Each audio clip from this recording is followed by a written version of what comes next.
Hello friends, स्वागत है आपका अपने चैनल हिंदी साहित्य एवं व्याकरण में। मित्रों, जैसा कि आप सबको पता है कि हम इस चैनल के माध्यम से नेट जेआरएफ टीजीटी पीजीटी की तैयारी जो है लगातार यहाँ पे हो रही है। ठीक है। तो आइए इसी टॉपिक को जारी रखते हुए आज हम आपके लिए बहुत ही महत्वपूर्ण टॉपिक लेके आए हैं।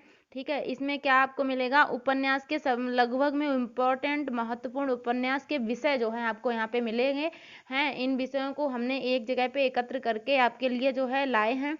ये आपको वीडियो अच्छी लग रही है तो आप इसे पूरा देखिए। ठीक है। आइए, ये वीडियो आपके लिए उपयोगी तो रहेगी ही। ठीक है। साथ ही ये जो है मतलब आपको जानकारी तो देगी ही, साथ ही ये आपको एग्जाम में सफलता भी हासिल कराएगी। ठीक है। आइए वीडियो की शुरुआत करते हैं मित्रों, देख लेते हैं, शुरू करते हैं। ठीक है। निर्मल वर्मा के लालटीन की छत उपन्यास में एक किशोरी काया के युवती बन किशोरी को काया कहते हैं, ठीक है, के युवती बनने के बीच के अंतराल की मना स्थितियों का रहस्य, आतंक, भोलापन, अकेलापन आदि का अंकन स्मृति चित्रों के सहारे किया गया है। ठीक है। आप इस वीडियो को ध्यान से देखिए, एक एक शब्द को आप ध्यान से पढ़िए। ठीक है। हो सके तो अपनी नोटबुक में से नोट कर लीजिए। ठीक है। और बहुत ही महत्वपूर्ण होगी, आप हमारा भरोसा कीजिए, क्योंकि कई सारे एग्जाम हमने दिए हैं, उसमें से इनमें से क्वेश्चन आता ही आता है। ठीक है। नेट में भी ये क्वेश्चन आ ही जाते हैं और पीजीटी में भी आ ही जाते हैं। ठीक है। गिरिराज किशोर के चिड़ियाघर उपन्यास में रोजगार दफ्तर के काले कारनामों का पर्दाफाश किया गया है। ठीक है। आइए बात करते हैं, ढाईगर उपन्यास में समाज, मनुष्य, प्रतिष्ठान के बदलते रिश्तों की पहचान कराई गई है। ठीक है। पहला गिरमिटिया मित्रों, ये गांधी जी के जीवन पर आधारित है, बहुत महत्वपूर्ण है और गिरिराज किशोर का है, आपको याद कर लेना है, आया हुआ क्वेश्चन है। गांधी जी के दक्षिण अफ्रीका के जीवन संघर्ष पर केंद्रित है। ठीक है। आगे देख लेते हैं, कमलेश्वर का एक उपन्यास है, देखिए क्या है, अभी देख रहे हैं। हाँ, कमलेश्वर ने जो लिखा है कितने पाकिस्तान, ठीक है, में लेखक ने मानव सभ्यता के लंबे इतिहास की गहरी पड़ताल करते हुए अनुभव किया है कि प्रत्येक कालखंड में नफरत और घृणा ने इंसान को दो फाकों में बांटा है और पाकिस्तान बनते आ रहे हैं। आज भी यह सिलसिला जारी है, देश का विभाजन और पाकिस्तान का निर्माण इसी की परिणति है। ठीक है। आइए, साहित्य अकादमी पुरस्कार मिला है, कौन सा उपन्यास है, क्याप।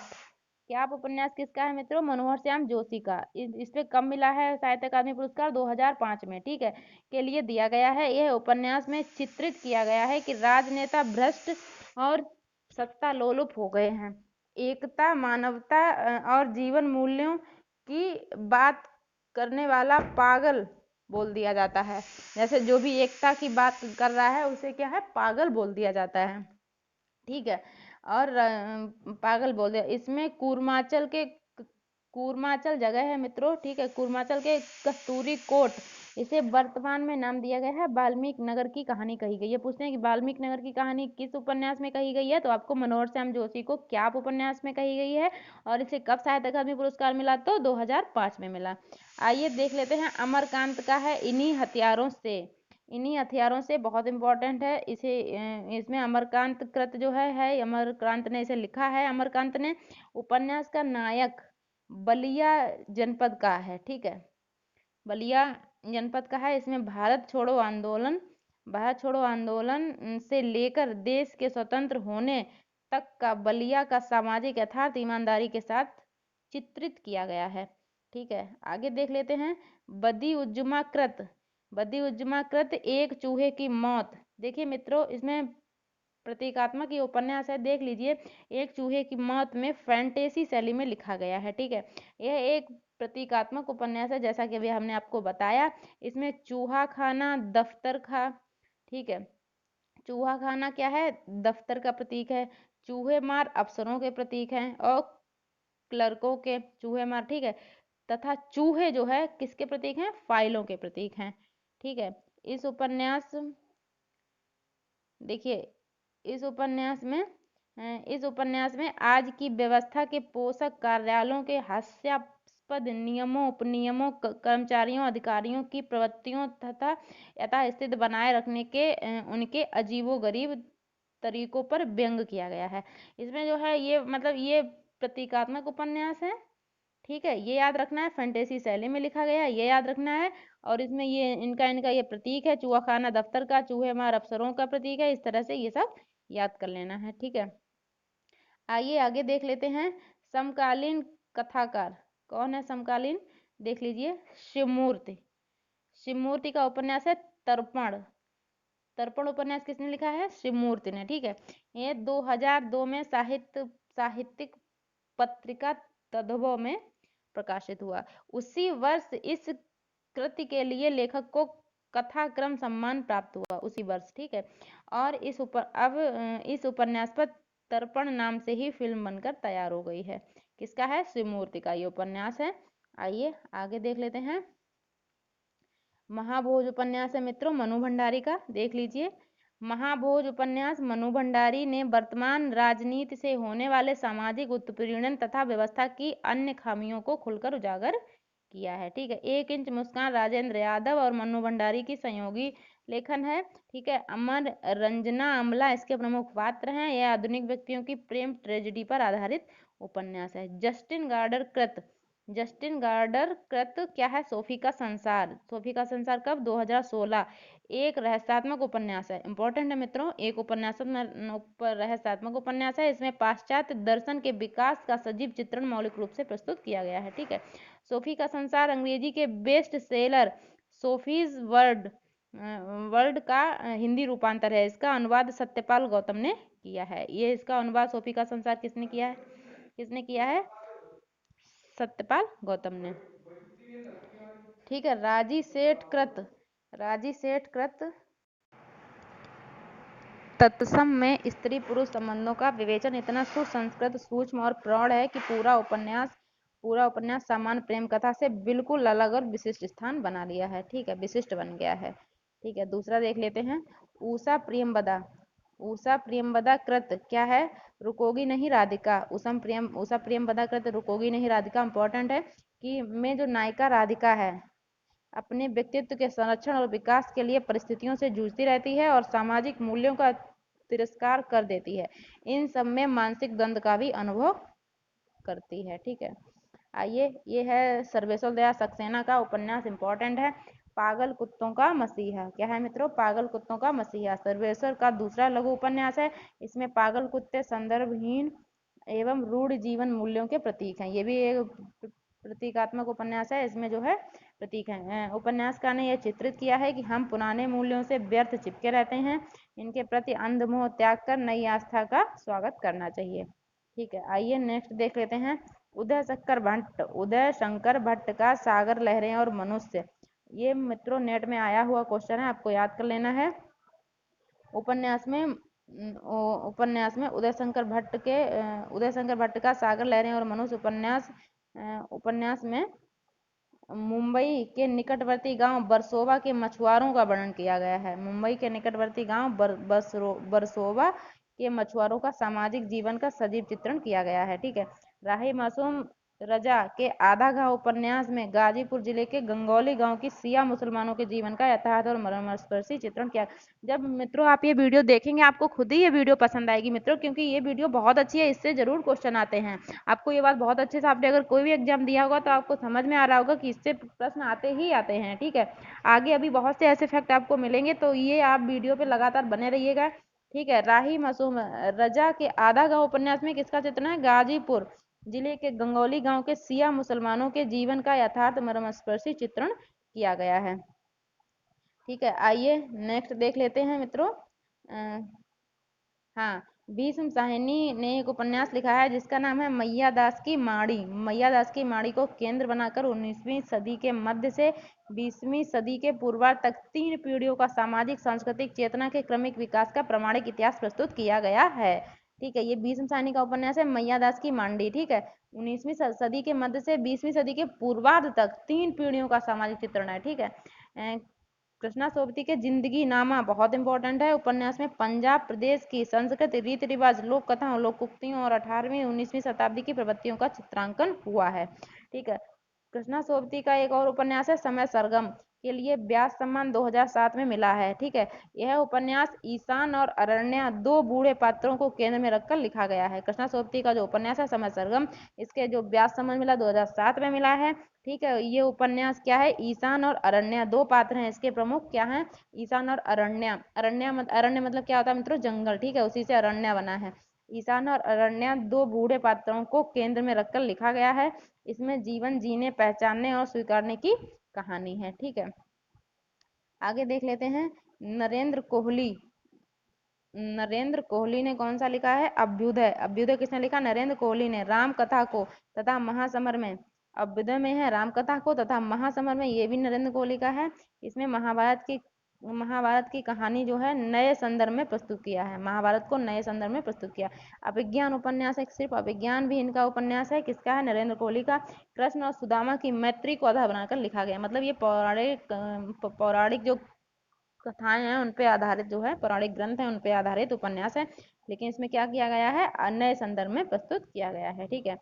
वीरेंद्र कुमार जैन, वीरेंद्र कुमार जैन का एक उपन्यास है अनुत्तर योगी। अनुत्तर योगी किसका है मित्रों, वीरेंद्र कुमार जैन का। उपन्यास की रचना भगवान महावीर के जीवन और उनके सांस्कृतिक तथा आध्यात्मिक अवदान को आधार मानकर की गई है। ये उपन्यास 4 खंडों में प्रकाशित हुआ है। ठीक है, वीरेंद्र कुमार जैन का अनुत्तर योगी है। ये मतलब किसके जीवन पर आधारित है, भगवान महावीर के जीवन पर आधारित है, उनके सांस्कृतिक आध्यात्मिक अवदान को आधार मानकर की गई है इसकी संरचना। और इसमें जो है उपन्यास जो है कितने खंडों में, 4 खंडों में बांटा गया है। ठीक है। नरेश मेहता, नरेश मेहता मित्रों, नरेश मेहता कृत यह पथबंधु था। अच्छा है उपन्यास, यह पथबंध था। उपन्यास में एक ऐसे युवा अध्यापक की कथा है जो आत्मसम्मान की भावना रखता है और कुछ जीवन मूल्यों पर विश्वास करते हुए तत्कालीन समाज की विषमताओं के बीच संघर्ष में जीवन व्यतीत करता है। नेक्स्ट देख लेते हैं। हिंदी में सर्वप्रथम आंचलिक शब्द का प्रयोग फणीश्वरनाथ रेणु ने 1954 में प्रकाशित अपने उपन्यास मैला आंचल की भूमिका में किया था। ठीक है, तभी से यह शब्द प्रचलित हो गया। ठीक, तो फिर मैला आंचल में क्या कहा गया है, मैला आंचल फणीश्वरनाथ रेणु की ख्याति का आधार है। ठीक है, जो कब 1954 में लिखा गया है। ठीक है, इसमें बिहार राज्य के पूर्णिया जिले के मेरीगंज कथा को केंद्र बनाया गया है। बहुत इंपॉर्टेंट है मित्रों, आपको याद रखना है। ठीक है, जुलूस उपन्यास में क्या क्या है, जुलूस में फणीश्वरनाथ रेणु का चौथा उपन्यास है। इसमें पूर्वी पाकिस्तान से विस्थापित होकर बिहार के पूर्णिया जिले में आए हुए हिंदू शरणार्थियों की दारुण कथा कही गई है। ये नेट में क्वेश्चन आया है मित्रों, आया है। आप पीछे पेपर जब उठाएंगे तो आपको पता चलेगा कि इसमें से क्वेश्चन आए हुए हैं। कई सारे क्वेश्चन इसमें बैक पेपरों में आए हुए हैं, आपको ये बात ध्यान रखनी है। पूरा वीडियो आप देखेंगे, आपको ये वीडियो जरूर पसंद आएगा। ठीक है, आइए आगे देख लेते हैं। रामदरस मिश्र का एक उपन्यास है पानी के प्राचीर। पानी के प्राचीर किसका है, रामदरस मिश्र का। ठीक है, और हिमांशु श्रीवास्तव का है नदी फिर वह चली।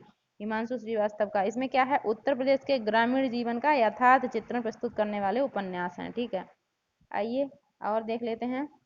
सर्वेश्वर दयाल कृत सोया हुआ जल, सोया हुआ जल सिनेरियो शिल्प में लिखा गया है। ठीक है, यह एक प्रतीकात्मक उपन्यास है। आइए आगे देख लेते हैं,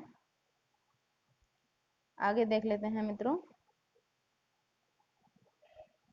इलाचंद जोशी कृत, इलाचंद जोशी कृत क्या है, जहाज का पंछी। इंपॉर्टेंट है मित्रों। इलाचंद जोशी कृत जहाज का पंछी उपन्यास का नायक एक शिक्षित नवयुवक है। यह कलकत्ता में काम की तलाश में भटकता है और कलकत्ता नगर वह जहाज है, कलकत्ता नगर वह जहाज है जिसमें वह चारों ओर भटककर लौट आता है। ठीक है, ऋतु चक्र, ऋतु चक्र उपन्यास में इलाचंद जोशी जी ने यह लक्षित किया है कि आधुनिकता के दबाव में पिछले सभी मूल्य मान्यताएं और आदर्श तेजी से ढह रहे हैं, किंतु उनके स्थान पर नए नए मूल्यों और आदर्शों का निर्माण नहीं हो पा रहा है। इससे उबरने का मनोवैज्ञानिक समाधान यही है, इससे उबरने का इससे उबरने का मनोवैज्ञानिक, एक मिनट मित्रों, हाँ, समाधान यही है कि रूमानी चेतना को पुनः जागृत किया जाए। ठीक है, आइए। कवि की प्रेयसी में ये भी मनोहर श्याम जोशी ने ही, इलाचंद जोशी ने ही लिखा है। ठीक है, मनोहर श्याम जोशी और इलाचंद जोशी में आप मित्रों को कंफ्यूज मत कीजिए। ठीक है, दोनों अलग अलग हैं। कवि की प्रेयसी में जोशी ने कालिदास कृत मालविका मित्रम कर्नाटक में उल्लिखित कवि नाटक का सौमिल्लिक के जीवन का काल्पनिक चित्रण किया हुआ है। किसमें, कवि की प्रेयसी में। ठीक है, आइए नेक्स्ट देख लेते हैं। जैनेन्द्र का उपन्यास है वात्स्यायन अज्ञे। जैनेन्द्र ने सच्चिदानंद हीरानंद वात्स्यायन अज्ञे को अज्ञे नाम दिया था। ये तो चलो है ही इम्पोर्टेंट, ये एक तथ्य है। अब इनका उपन्यास देख लेते हैं। इनका उपन्यास है शेखर एक जीवनी। शेखर एक जीवनी उपन्यास है। क्या है इसमें मित्रों, एक फ्लैशबैक शैली में लिखा गया है। ये आपके कोर्स सिलेबस में भी दिया गया है। यह सशक्त और प्रौढ़ उपन्यास है। इस पर रोमा रोला के जॉन क्रिस्टॉफ का स्पष्ट प्रभाव दिखाई देता है। नदी का दीप इनका दूसरा उपन्यास है। नदी का दीप अज्ञे का दूसरा महत्वपूर्ण उपन्यास है। इसमें पत्र शैली, प्रत्यावलोकन शैली, चेतना प्रवाह शैली, प्रतीकात्मक बिंब विधान शैली आदि सभी का प्रयोग एक साथ मिलता है। ठीक है, इसमें अज्ञे का व्यक्तिवादी जीवन दर्शन व्यक्त हुआ है। ठीक है, आइए नेक्स्ट देख लेते हैं। अपने अपने अजनबी।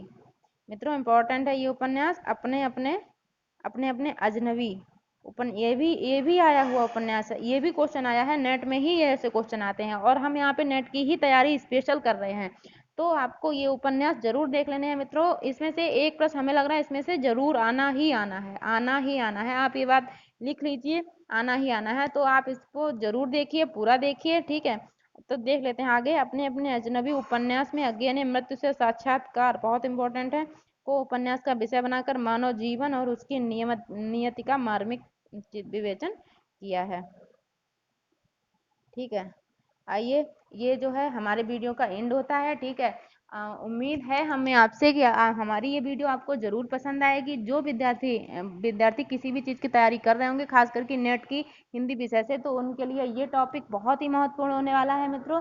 ठीक है, आपको ये वीडियो अच्छी लगती है तो इसे लाइक कर दीजिए। ठीक है, शेयर कर दीजिए अपने मित्रों के साथ, क्योंकि वो भी नेट जेआरएफ की तैयारी कर रहे होंगे तो उन्हें जो है इसका लाभ मिल सके। शेयर कर दीजिए। ठीक है, और हमारे चैनल को अगर आप पहली बार देख रहे हैं तो मेरा नया ही चैनल है तो आप पहली बार ही लगभग देखेंगे। ठीक है, तो आप इसे सब्सक्राइब कीजिए और हमारा सहयोग कीजिए ताकि हम इस चैनल को आगे बढ़ा सकें और आपके लिए अच्छे से अच्छे टॉपिक ला सकें। ठीक है, और अगर आप लाइक कर देंगे तो हम अंदर से प्रोत्साहित होते हैं, हम लोग अंदर से, ताकि जो है हम जो है ये ऐसी ही वीडियो लाएं जो आपके लिए उपयोगी हो, आपको सफलता दिलाने में आपकी मदद करे। ठीक है, चलिए, धन्यवाद।